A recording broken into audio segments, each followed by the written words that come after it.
دیکھیں یہ تو ایک بہت لمبی سٹوری ہے، لیکن نیٹ شیل میں یہ ہے نا کہ یہ دیکھیں جو فارمیشن آف پاکستان کا بیسک کانسیپٹ تھا، یعنی اگر وہ جس طرح وہ ہمارے قائد اعظم کے 14 نکات نہیں پڑھاتے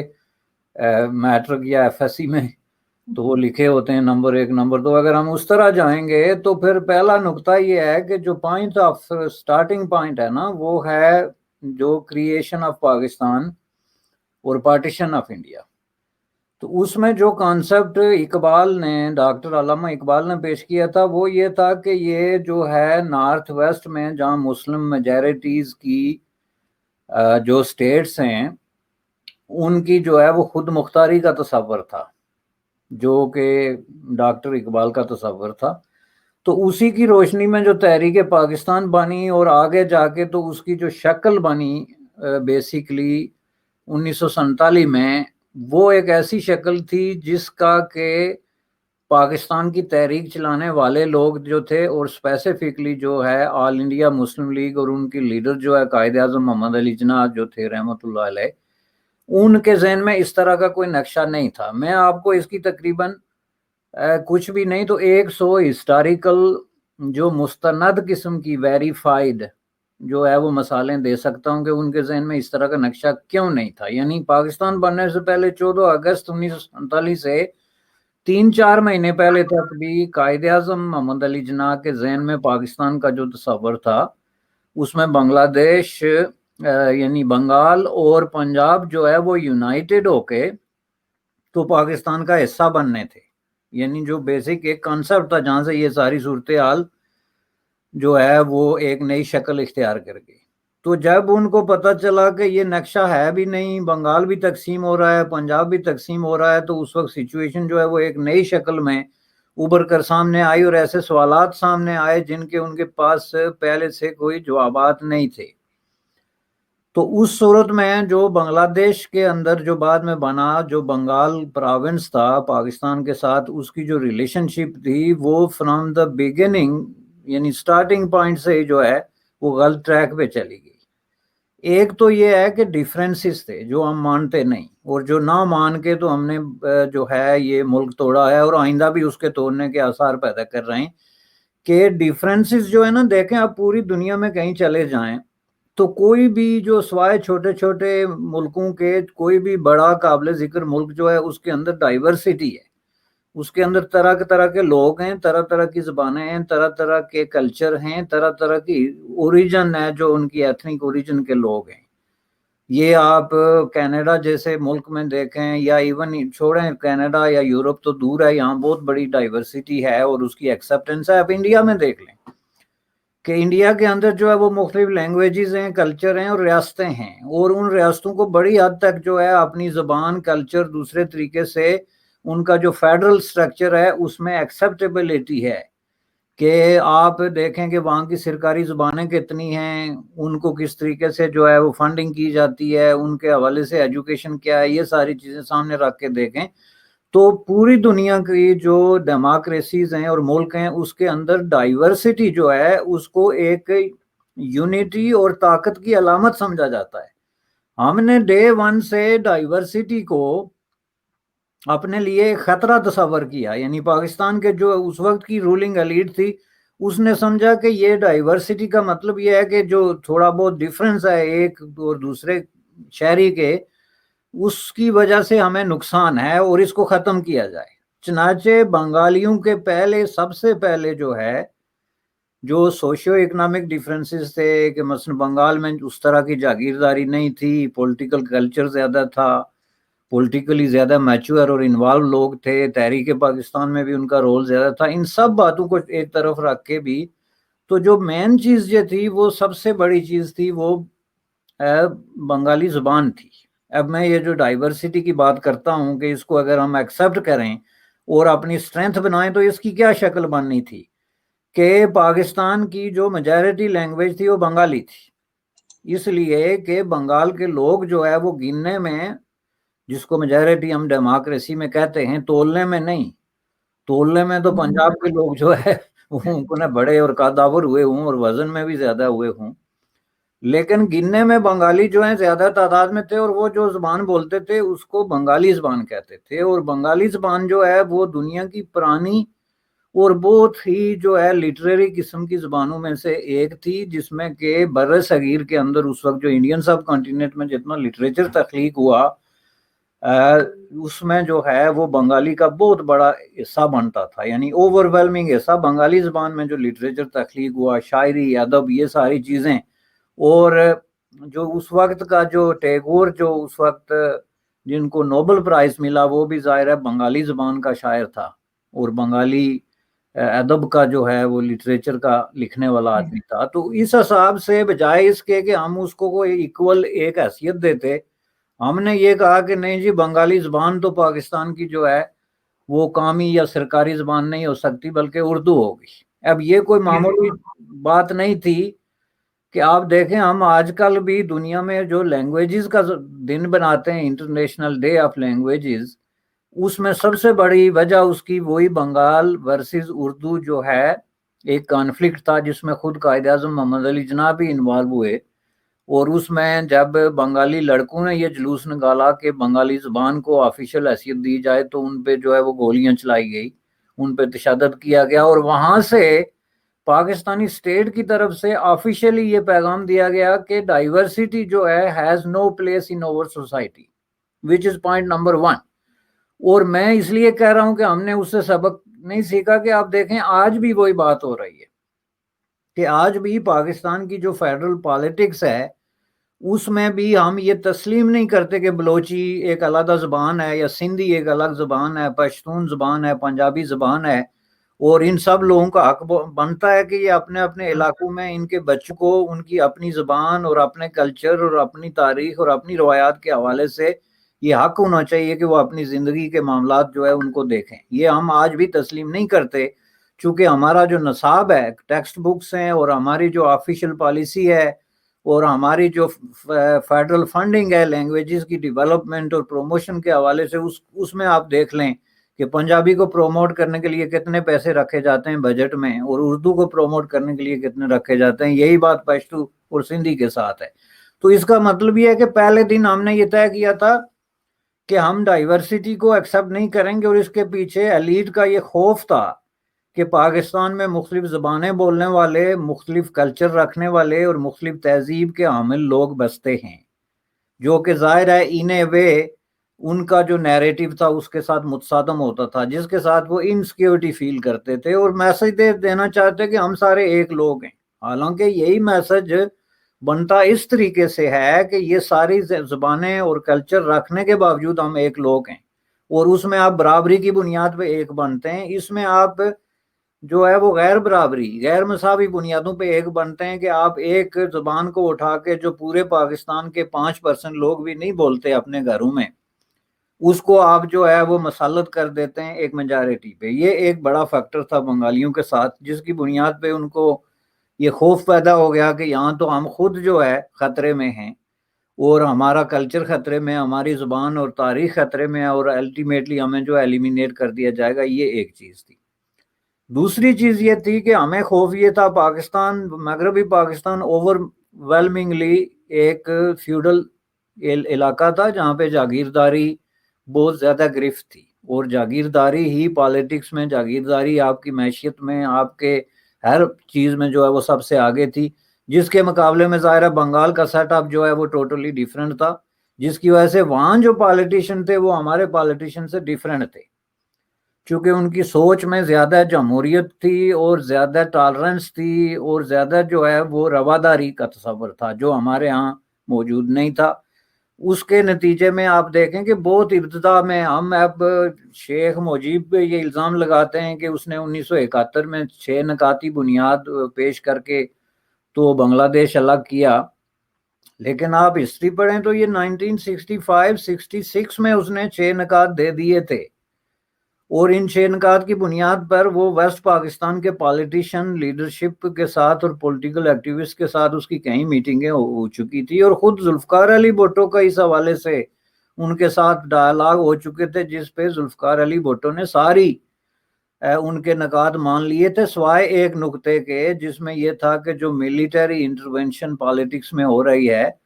اس حوالے سے جو اس کے ارد گرد جو نکات گھومتے تھے ان پہ ان کا ایک اختلاف جو موجود تھا۔ تو بجائے اس کے کہ ہم وہ 6 نکات پڑھتے جو آج آپ پڑھ کے تو بتائیں کہ ان میں سے کون سی ایسی چیز تھی کہ جس میں یہ لکھا تھا کہ بنگلہ دیش کو الگ ہو جانا چاہیے۔ یہ اس میں تو ایگزیکٹلی وہی چیزیں تھی جو آپ کی 2 مین سٹریم پولیٹیکل پارٹیز نے، پاکستان پیپلز پارٹی اور پاکستان مسلم لیگ نے اسمبلیوں کے اندر متفقہ طور پہ 18ویں ترمیم کی شکل میں پاکستان میں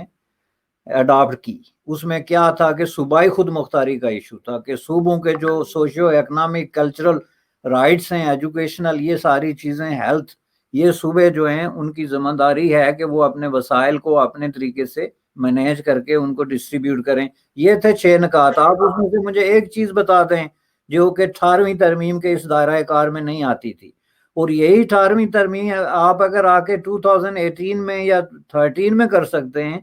تو 1971 میں یا 66 میں اگر آپ یہی بات کر لیتے تو ڈیفینیٹلی بنگالیوں کے پاس کوئی ریزن نہیں تھی آپ سے علیحدہ ہونے کی، کیونکہ یہ دنیا کی تاریخ میں پہلی دفعہ ہوا ہے کہ میجارٹی جو ہے وہ مائنارٹی سے الگ ہوئی ہے، چونکہ پاکستان کے ساتھ رہنے میں بنگالیوں کو فائدہ تھا، مغربی پاکستانیوں کو نہیں تھا۔ بنگالیوں کو اس لیے فائدہ تھا کہ وہ اکثریت میں تھے،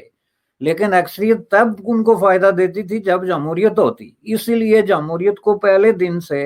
وہاں پہ روک دیا گیا، چونکہ اس کا فائدہ بنگالیوں کو ہو رہا ہے۔ جمہوریت ایک دنیا کا خوبصورت ترین اور ایک ٹائم ٹیسٹڈ قسم کا ایک ایکسپیرینس ہے جس کا کوئی دنیا میں جواب نہیں، لیکن ہم نے اس کا ترجمہ یہ کیا کہ جمہوریت کا مطلب ہے بنگالیوں کی حکمرانی، اس کا مطلب عوام کی حکمرانی نہیں، لہٰذا ہم ان کو حکمرانی کرنے نہیں دیں گے۔ So let me tell you ہم نے ان کے ساتھ سلوک کیا کیا۔ وہ میں ایک کتاب پڑھ رہا تھا، ایک جو ہے وہ انڈین قیدی تھا جو اس وقت کسی اور معاملے میں جاسوسی میں قید ہوا، تو اس نے جا کے وہاں پہ کتاب لکھی کہ میں پاکستانی جاسوس، انڈین جاسوس کے طور پہ پاکستان میں لا۔ تو وہ میاں والی جیل میں جب تھا اس وقت جو ہے وہ شیخ مجیب الرحمان بھی اریسٹ ہو کے انہوں نے تو اس کو میاں والی جیل میں بند کیا۔ ایک تو آپ ایک بنگال کے ایک پاپولر لیڈر کو اریسٹ کرتے ہیں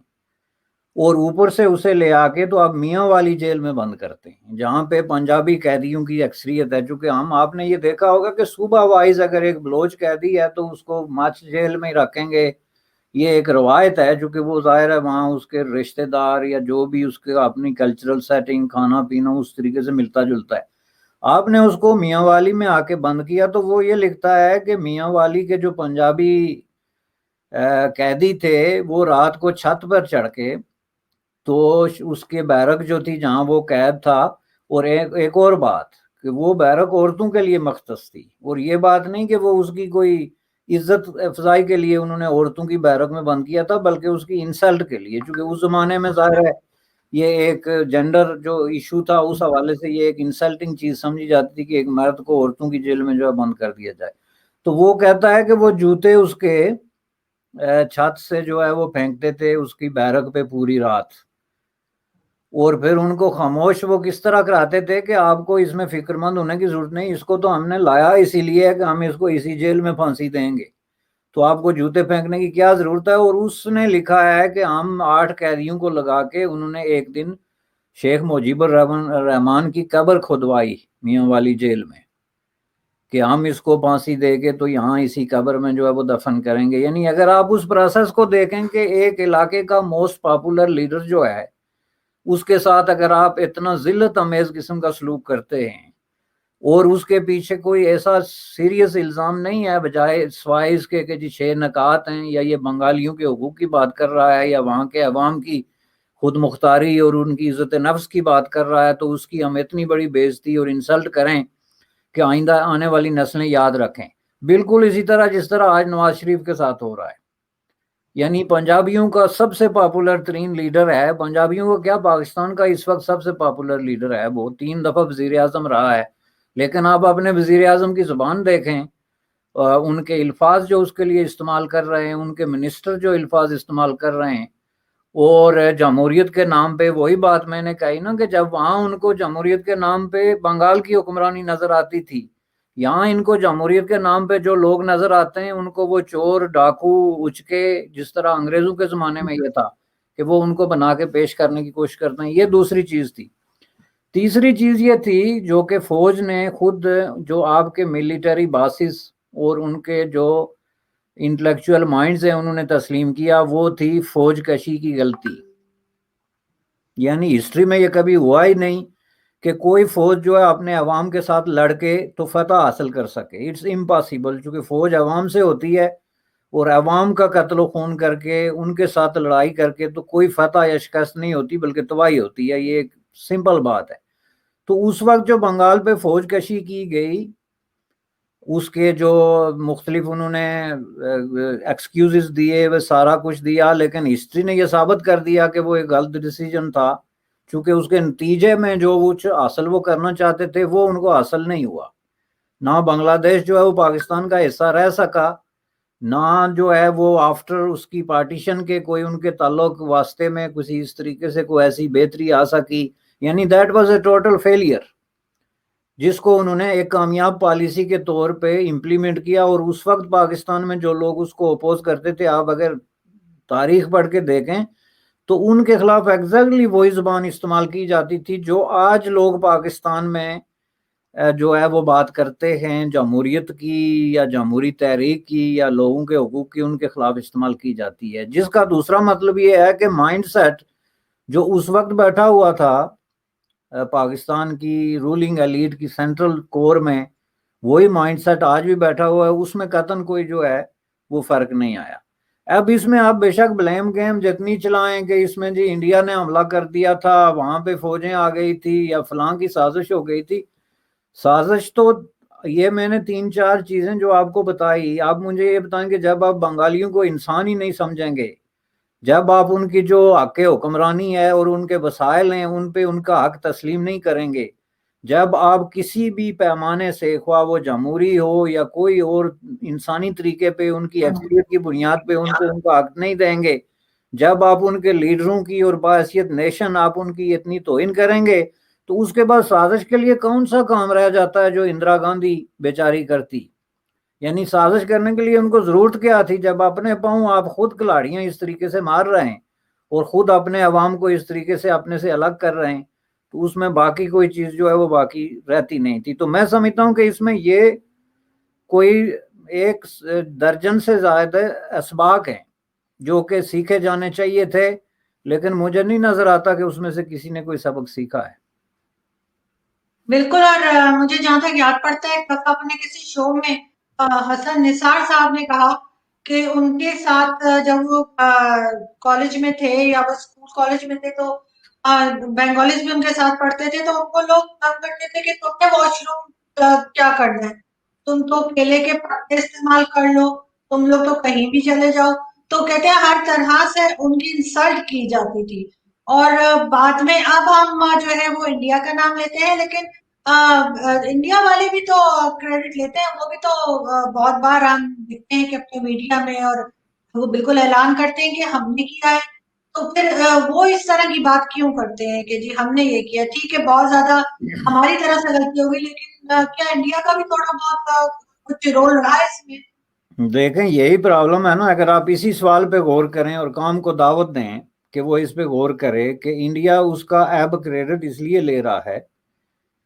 کہ اب یہ کریڈٹ لینے کی بات ہے، اب بنگلہ دیش بن گیا ہے اور وہ ایک سکسیسفل کنٹری کے طور پہ فلورش کر رہا ہے،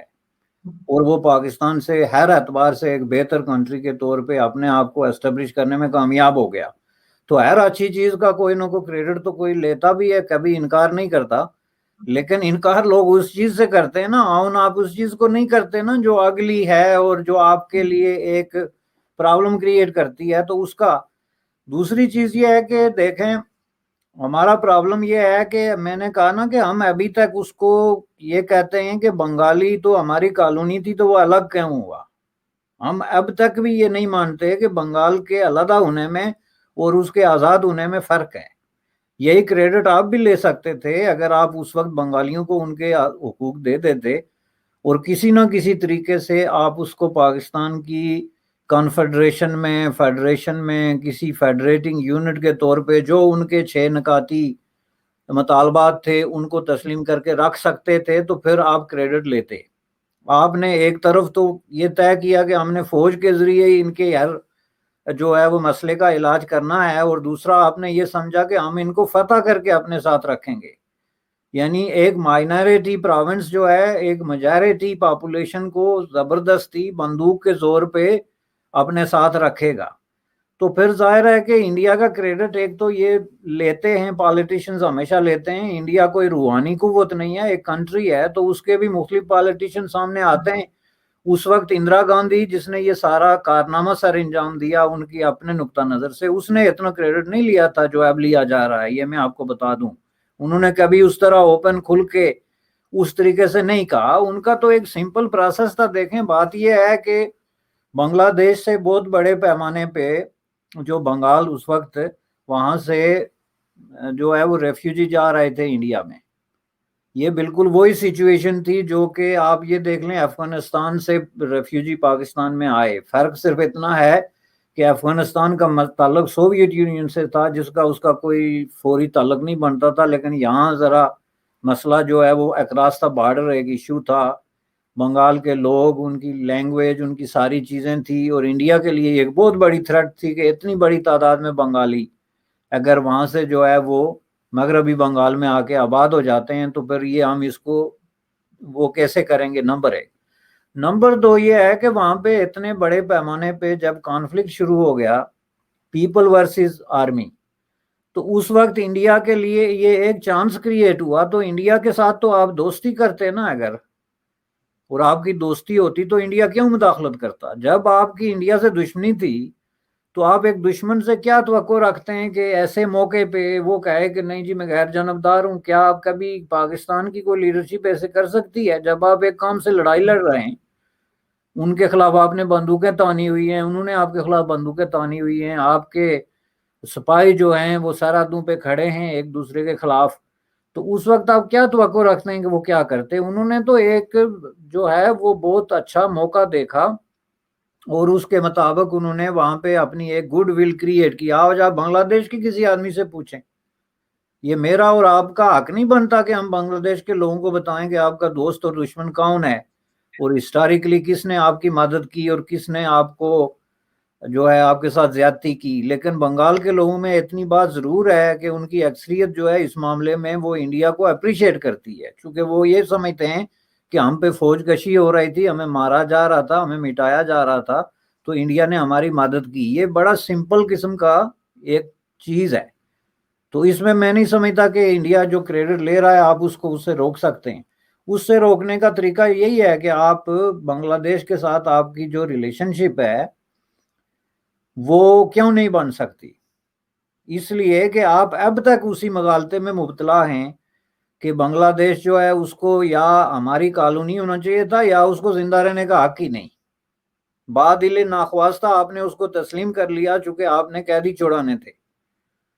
تو آپ نے کہا کہ ٹھیک ہے جی ہم بنگلہ دیش کو تسلیم کرتے ہیں۔ آپ نے اپنے جو آپ کے ملٹری پرسنل جو اس وقت جینوسائیڈ میں ملوث تھے اور جن کے خلاف انٹرنیشنل وار کرائمز ٹرائبیونل میں مقدمات چلنے کی مطالبات ہو رہے تھے، ان کو بچانے کے لیے آپ نے اس وقت تسلیم کر لیا کہ جی ٹھیک ہے بنگلہ دیش کو ہم مان لیتے ہیں۔ لیکن آپ نے دل سے بنگلہ دیش نہیں مانا، آپ نے کتنے دورے کیے بنگلہ دیش کے، وہاں کے جو ہے حکمرانوں کو آپ نے کتنی دفعہ انوائٹ کیا،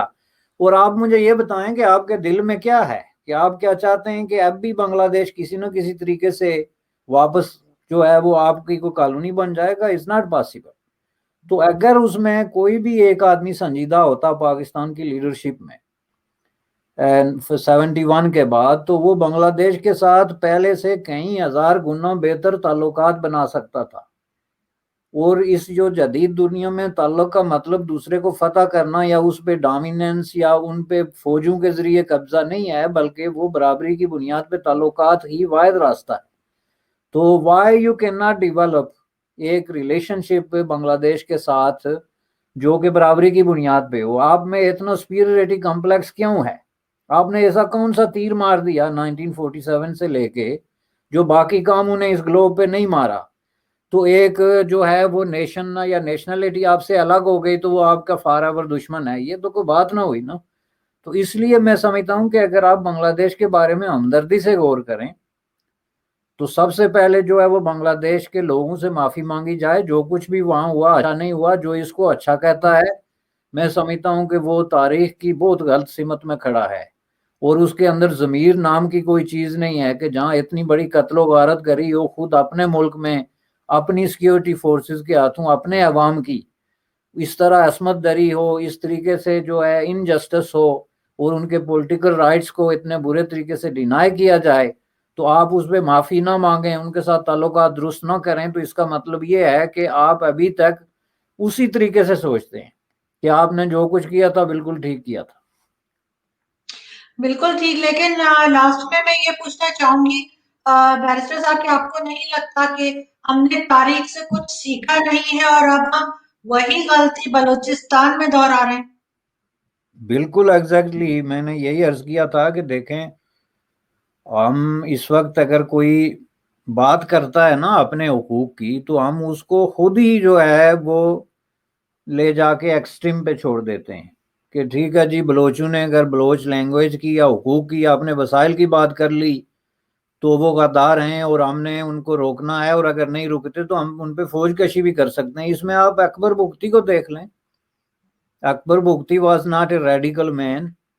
وہ جو ہے وہ آپ کی رولنگ ایلیٹ کا حصہ رہا ہے اور بار بار رہا ہے، he was one of you, تو اس کو بھی جب آپ کو ضرورت پڑی تو غدار قرار دے کے تو آپ نے قتل کر دیا، شہید کر دیا۔ تو یہ مائنڈ سیٹ تو نہیں چینج ہوا۔ دوسری بات یہ ہے کہ شیخ مجیب کے نکات میں سے ایک نقطہ یہ بھی تھا کہ ڈیموکریسی ہو اور آپ کی جو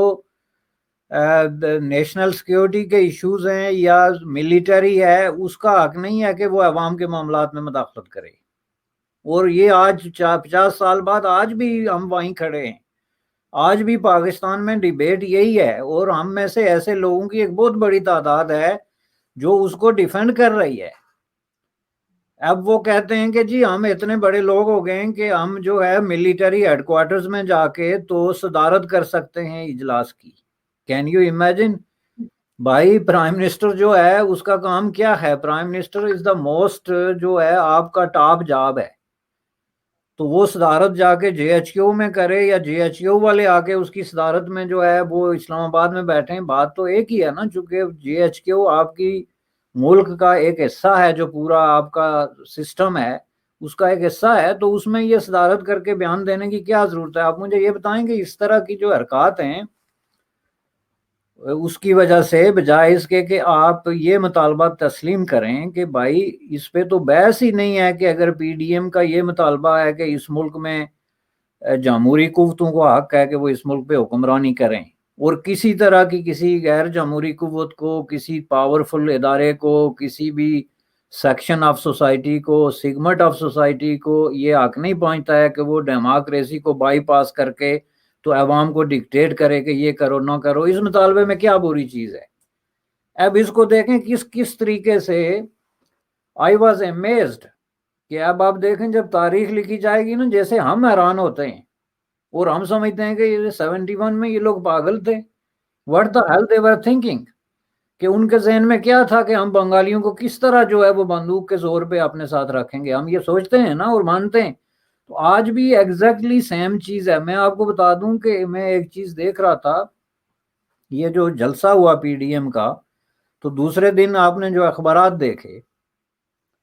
اس پہ جو سرکاری پیسے سے اشتہار لگا ہوا ہے، جو تصویریں لگی ہوئی ہیں پورے پیج پہ، کیا یہ کو انسیڈنٹ ہے؟ اخباروں میں اتنا بڑا اشتہار جو ہے ایڈیٹرز کے پاس کم از کم مہینہ پہلے ان کے ساتھ ڈسکشن ہوتی ہے، کتنی سپیس ہوگی، کس جگہ پہ ہوگی، اس پہ لکھا ہوا کیا ہوگا، اور ایڈیٹر کے کیلنڈر میں اس دن ہوتا ہے کہ اس دن پی ڈی ایم کا جلسہ ہے، ملک کی سب سے بڑی خبر ہے، تو اس خبر کو بلیک آؤٹ کرنے کے لیے آپ سرکاری ذرائع اور وسائل خرچ کر کے تو اتنی بڑی بددیانتی سے آپ جو ہے وہ فریڈم آف انفارمیشن اور فریڈم آف ایکسپریشن جو ہے اس کو قتل کرتے ہیں، اور جلسہ ہوتا ہے اتنا بڑا جس کی ایک تاریخی کانسیکوینسز ہیں اور اہمیت ہے، اس کو آپ جو ہے ہٹانے کے لیے آپ اتنے بڑے کروڑوں روپے دے کے پورا پیج خریدتے ہیں۔ اور آپ سمجھتے ہیں کہ ہم جمہوریت، یہ جمہوریت ہوتی ہے؟ وہ یہ اگر یہی جمہوریت تھی تو اسی لیے تو بنگالی بھاگے کہ بھائی بے شک اکثریت میں ہوں، یہاں جو جمہوریت ہے اس میں ہمارا کوئی کام نہیں۔ یہ جمہوریت ہے جس میں آپ سرکاری پیسے خرچ کر کے تو آپ جو ہے عوام کی آواز اور ان کا گلا گھونٹتے ہیں، اور آپ کے ایڈیٹرز، آپ کے اخبار سوائے ایک دو اخباروں کے جنہوں نے ساتھ میں خبر بھی لگا لی، جیسے دنیا میں نے دیکھا تھا بڑی لیڈ ہے، تو بعض تو آپ کے جو بڑے بڑے اخبار ہیں ان کا تو پورا پیج جو ہے وہ اشتہار کے نیچے چلا گیا۔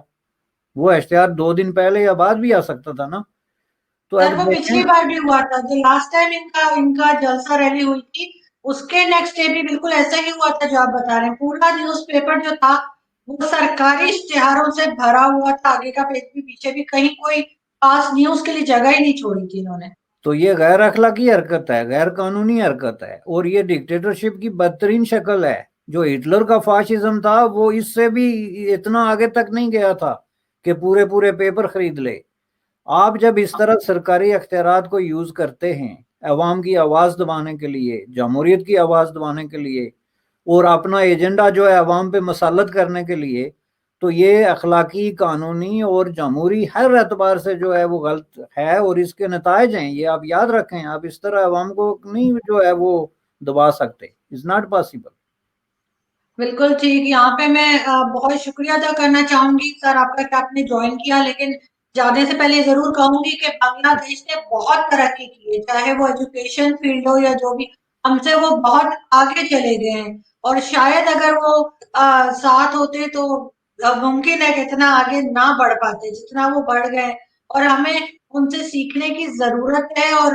مجھے نہیں لگتا کہ ہم کبھی سیکھنے کی اس پہ جائیں گے کہ پوزیشن میں، یا ہمارا کوئی موڈ بنے گا کہ ہم سیکھ سکیں کچھ، لیکن پھر بھی بنگلہ دیش ہم سے آج بہت آگے ہے، اور ہمیں اس پہ جو ہے ان کے اوپر تو خوشی ہوتی ہے لیکن اپنے اوپر شرمندگی ہوتی ہے۔ بہت شکریہ سر، تھینک یو سو آپ مچ۔ کا شکریہ، تھینک یو ویری مچ۔